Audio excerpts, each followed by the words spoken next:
Hello viewers, আসসালামু আলাইকুম। আশা করি আপনারা সকলেই ভালো আছেন। আপনার ভালোবাসার কবুতরগুলিও ভিডিওর শুরুতেই যে হুমা পেয়ারটা দেখতে পাচ্ছেন সেটা আমার ফোস্টারিং কবুতর। ওর নিচে আমি আমার গিরিবাজ এক পেয়ারে ডিম চলছিলাম। আলহামদুলিল্লাহ দুইটা বাচ্চাই ফুটছে। আর এই যে কোবরা নরের সাথে নতুন একটা মাদি পেয়ার করছি। সকলে দোয়া করবেন। জানি না কেমন বাচ্চা হয়, তবে আশা করি কল্পনা যেহেতু করছি ভালো বাচ্চাই হবে। মাদিটা পাঙ্কি ফেট আর আমার নটটা তো প্রুভেন লাইন। কোবরা নরেরই ছেলে তোতা নর, ওর সাথে একটা তোতা মাদি পেয়ার করছি। তোতা কবুতর ভালো লাগে, তাই দেখা যাক কি হয়। সকলেই দোয়া করবেন। আর বর্তমানে কবুতরকে মশা কামড়াইতেছে। এক পেয়ার বাচ্চা নষ্ট হয়েছে আমার মশার কামড়ে।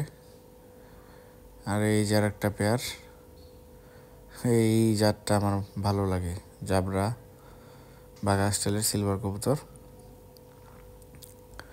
খাকি পেয়ার ওদের আজকে আলাদা করে দিয়েছি, ভিডিও করা শেষ হয়েছে পরে। ওদের নিচে যে বাচ্চাটা ছিল সেটা উপরে দিয়ে দিচ্ছি, একসাথে করে দুইটা বাচ্চা খাওয়াবে। কারণ ওরা প্রায় 3 পেয়ার বাচ্চা তুলছে। এই যে ওদের সাথে দিয়ে দিচ্ছি নিচের ওই বাচ্চাটা। মাশাল্লাহ, দাদা নাতিন জোড়া দিছি। আমি আগে পরে কখনো এমন এক লাইনের কবুতর জোড়া দিইনি, এবারই প্রথম। দেখা যাক কেমন হয় বাচ্চা। আর এই যে আমার লাল পাত্তি কবুতর,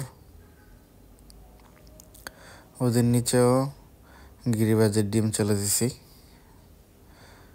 আবারও বলতেছি, যারা আমাদের চ্যানেলে নতুন সকলে সাবস্ক্রাইব করে বেল আইকন প্রেস করবেন আর মাশাল্লাহ বলবেন।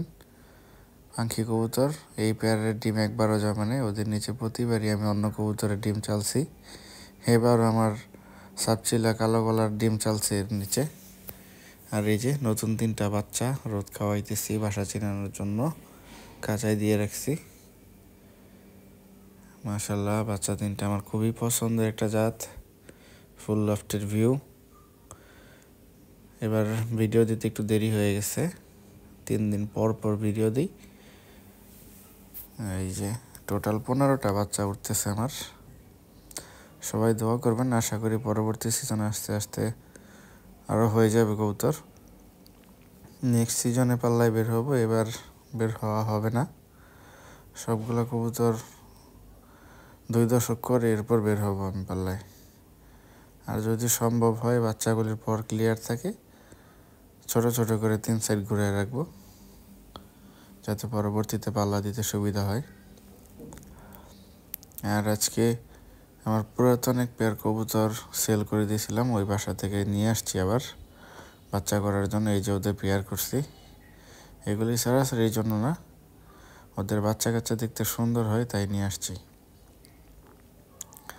মাদির বাবা মা ভালো ব্লাড লাইনের ছিল। সবগুলো কবুতরকে থরের খাবার দিয়ে দিছি, এরপর আবার যে কবুতরগুলো উড়ে ওদের খাবার দিয়ে দিছি। আল্লাহ হাফেজ, সবাই ভালো থাকবেন, সুস্থ থাকবেন, কবুতরের জন্য দোয়া করবেন।